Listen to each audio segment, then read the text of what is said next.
Good morning mga kasenso. Ito po ay nanganak kahapon ng alas 5 ng hapon. Ikalawang sachet na po ito na pagbibigay natin ng Prenoxil para may iwasan na magkaroon ng infection or lagnat ng ating tao. So, hindi natin magpapakain ng maraming feeds dito. Magbibigay lang tayo ng counting feeds, siguro mga kulang-kulang 1/4. Halo po natin itong Prenoxil. Ako lalagyan natin ng tubig. Yan lang para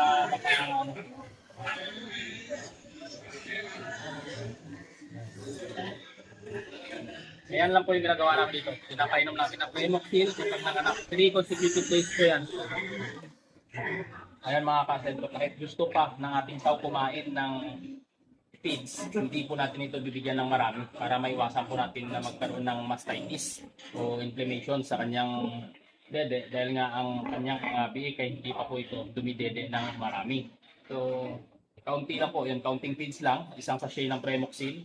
Tatlong araw po na magkasunod yan. 3 consecutive days, twice a day po bali 6 na sachet ng Prenoxil ang ating ibibigay para maka-iwas o may prevention po tayo sa pagkaroon ng lagnat na ating sow. Ayan po. Ito po, may tubig naman yan dito.